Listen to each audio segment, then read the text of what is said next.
Welcome to Sri Chaitanya High School, located at Electronic Complex, Kushaiguda, ECIL. The world today is a global village and people are its citizens. As boundaries of location, people and time cease to exist. It is of utmost importance that we move with the times. At Sri Chaitanya, we have created a unique blend of world-class curricula, contemporary teaching methodologies, and equal focus on intellectual, physical, and personality development, resulting future leaders who are ready to take on the world. A child spends their maximum time in school as a student. The school infrastructure then becomes a major factor behind how a child sees the world as they grow. From boosting their confidence to making them learn the importance of teamwork and socialization, schools do it all. We at Sri Chaitanya continually strive to provide the best facilities to our students.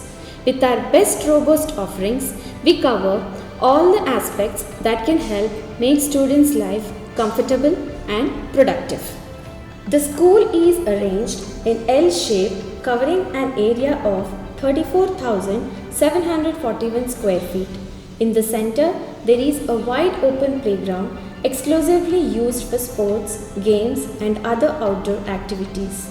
We have a play area for the tiny tots arranged in a sand pit provided with play items like swing, slide, seesaw, etc. When you arrive at the entrance of our school, all the visitors and faculty are given a warm welcome by our security. He also ensures unauthorized entry by any personnel. Health and hygiene is our top priority, and hence all the safety measures are taken during COVID-19 pandemic. Every visitor or faculty member has to get themselves checked and sanitize their hands before entering the school premises. We have even arranged few awareness posters for our visitors. Moving on to the parking area, the second entrance from where the student dispersal is carried out. We pay close attention to the travel safety of our students. With the fleet of buses with 40 seats each, we ensure every student gets comfortable seating during their journey. Our buses meet all the required government regulation standards and have well-trained drivers who take care of pickups and drops on the assigned routes.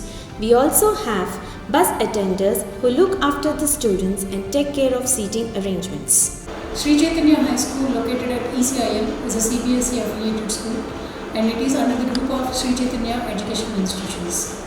Sri Chaitanya Group of Educational Institutions have been incepted in the year 1986 with our honorable directors Dr. B.S. Rao Garu and Dr. Jhansi Lakshmi Garu. At a later stage, so his their daughters Mrs. Seema and Mrs. Sushma Bopana have taken the lead and developed the schools across the country. We at Sri Chaitanya follow a holistic development for children and we look into the overall development of the students. So at Sri Chaitanya, we follow CBSE curriculum as main course. We also engage students in other co-curricular activities so that they become successful individuals when they grow up. To ensure a smooth and uninterrupted functioning during school hours, a power genset has been installed to ensure continuous power supply throughout the day. There is no denying how significant a school is in shaping up a student's personality and holistic learning process. The school infrastructure is a key element in a child's academic as well as holistic growth. Sri Chaitanya boasts some of the best academic facilities to give its students the utmost support to learn in the best way possible.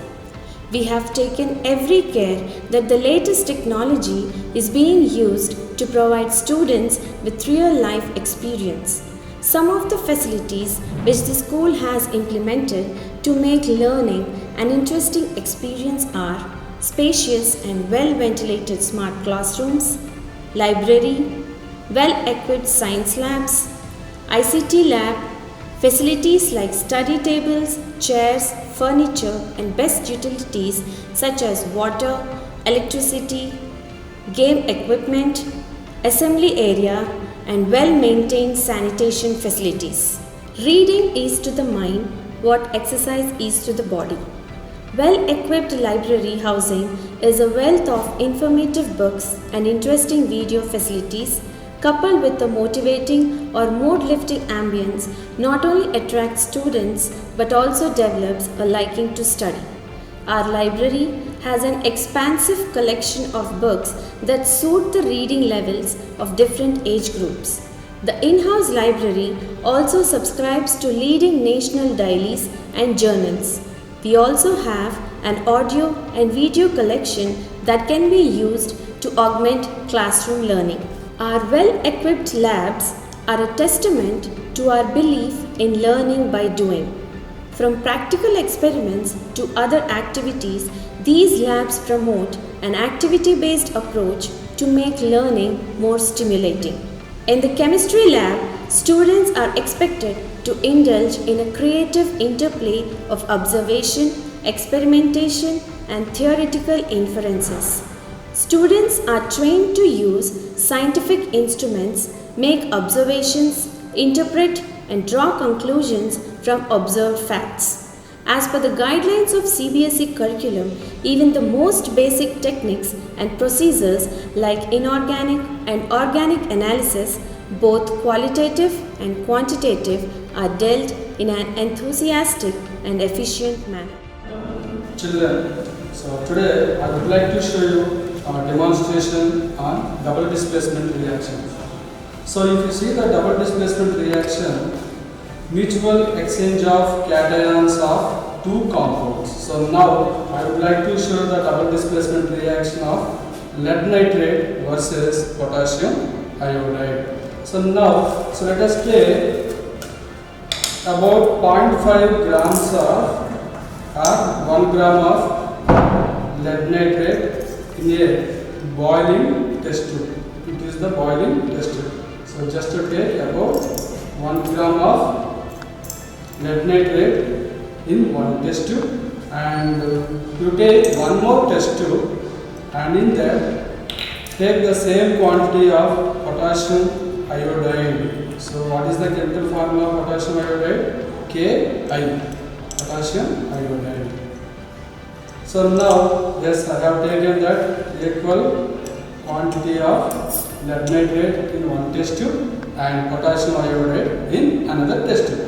So now if you see that both are in solid state, if I mix, so we could not expect any chemical changes. So for better chemical involvement, I am going to add so few ml of water to these two compounds to get the aqueous solution of potassium iodide and aqueous solution of lead nitrate.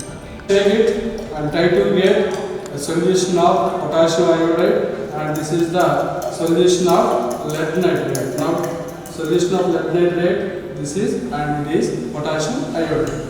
So now let us see what happened. Both are colorless liquids only. Both are almost similar in same color. So now if I transfer the potassium iodide into lead nitrate solution, so let us see what will happen. It's really wonder. So immediately we could get, there will be a precipitate which is a yellow color, like a golden yellow color. So that means, what does it influence, please? So it is an example of a double displacement reaction. So if I take that potassium iodide, that is the chemical formula of potassium iodide is Ki, and lead nitrate is PbNO3 taken twice. By exchange of cations from these two compounds, you would get there is a compound that is lead iodide with the chemical formula PbI2. This is a solid insoluble precipitate substance. This is a solid and insoluble precipitate. So what is the color of this precipitate? This is yellow color. The physics laboratory is well equipped to conduct experiments as per the syllabi of CBSE. Students have facilities to perform experiments, to measure data, and to analyze results to match their practical observations with theoretical knowledge. Today I am going to explain PN junction diode in forward bias. By using forward bias, how current will be changes if you increase the voltage. If you increase the voltage, how current will be changes in PN junction diode. So first, forward bias. What is forward bias? The P-type is connected to the positive terminal of the battery. The P-type is connected to here. P-type is there. The P-type is connected to the P-type is connected to the positive terminal of the battery. Positive of the battery. Okay. So this positive is connected to positive. Okay. And negative is connected to negative. Negative is connected to negative. So what is forward bias? P-type material. P-type semiconductor having positive charge. The P-type having positive charge. The positive charge is connected to the positive charge. Okay, and negative is connected to the negative of terminal is connected to the voltmeter of negative. Okay. When you change the voltage, your voltage is changes. Current will not change. Because due to the barrier potential, the current will not change. So for silicon, the barrier potential will be 0.7 volts. After 0.7 volts. Okay now. So current will be changes. Small current will be changes. So up to 0.3 or 0.4. The current will not change. Up to 0.3 or 0.4, current will not change because due to the barrier potential. Current will not change. After 0.4 or 0.5, voltage changes, current also changes. So current will be increases. Increasing voltage, current also increases. So this indicates forward bias. Observation and experiments make learning more interesting and fun. Biology lab is well equipped with preserved specimens, slides, models, and biovisual charts which emphasize on developing scientific temper among the students, performing experiment in an interesting task. Yes, sir. These are some of the biological specimens. While showing it to the student, we just take these specimens and show them the characteristic features of that. For an example, this is a specimen of a plant which will be grown in a semi-arid regions, which is called as a xerophyte, and it is the open shear cell which is being they have been enclosed in formalin solution so that it will not get decomposed. And by seeing this, we can identify few characteristic features which I would like to explain. There is a stem that is modified into a leaf-like structure that performs a photosynthesis, and whatever leaves are there, they are modified into spine-like structures which will try to reduce the process of transpiration. And this belongs to a family called as the Cactaceae, and they are grown in water scarcity areas like deserts and all. They are mostly restricted to the deserts and all. And we have other specimens. By seeing these specimens, the children can easily identify the various characteristic features. And if you take this specimen, it is an aloe vera leaf, where this leaf is mostly, we take it for showing the stomatal experiment for peeling the stomata and all. So it has got a very prominent stomata structure that can be seen under the microscope. So this is a botany specimen where a pitcher plant has been enclosed over here. A pitcher plant is a modification of the leaf which has been modified into a pot-like structure called as a pitcher, which will try to trap the insects, and by trapping the insects they try to fulfill what is the nitrogen deficiency in this plant. They just trap the insects depending upon the deficiency of the nitrogen, and once they are trapped, they hydrolyze the insect and take the nitrogen from them. That's how they fulfill the nitrogen deficiency. Yeah. Classification is very important for identification classification of the vertebrates and the invertebrates. Here we have the specimens of the vertebrates. Already in the earlier classes you know that what are the major differences of the vertebrates and the invertebrates. In the invertebrates the vertebral column will be lagging behind, and even the notochord in some animals they can persist, but in some animals it can be replaced by the vertebral column. Let us take the vertebrates like fishes. You know the fishes are classified into the bony fishes and the cartilaginous fishes. These are all the specimens to show once upon a time the organisms were alive. Why we are using the word once upon a time they were alive? Because some species of the Pisces were extinguished. These extinguished species are, we can say, Placodermi and Ostracodermi, because the species are comes under the extinct, but they are not extant, we can say. If they are now present, they are called as the extant. But here we have to understand the fish's body is made up of with the cartilage. They are called as the cartilaginous fishes, and the body is made up of with the chondrocytes. But in the bony fishes we can see the difference. They are made up of with the osteocytes. That's what they are called as the bony fishes. And the extraordinary feature of the bony fish, operculum will be there, and even the swim bladder or air bladder will be there. Okay, these are all the dead fishes which are just kept in the formaldehyde for the preservation. So we can understand by observing the fins and even the operculum structure whether it is just belongs to the chondrocyte or osteocyte. Here we can see the air bladder like structure. This can give the buoyancy to the fish. It never allows the fish to sink because it can just balance. It can show the balance. In the bottom of the sea also it can equally without swimming also it can show the balance. That only we can say it as a buoyancy. But when we come to the bony fish, only 4 pairs of the gill slits are present, and fertilization is external where the fertilization is internal, we can say. Our computer lab is well equipped and cyber safe with several configurations. The square configurations allow the teacher to monitor student activity. Projectors, printers, software and a variety of peripherals like digital cameras and cam recorders are usually stored in computer labs. The formula of mathological intelligence is cracked in the number zone of MATLAB. This is a place where anybody can experiment and explore patterns and ideas. It is a place where one can find a collection of games, puzzles and other teaching and learning material. The materials are meant to be used both by the students on their own and with their teacher to explore the world of mathematics, to discover, to learn and to develop an interest in mathematics, to enhance English learning and communication skills, to build strong vocabulary, to develop phonetics, intonation and modulation.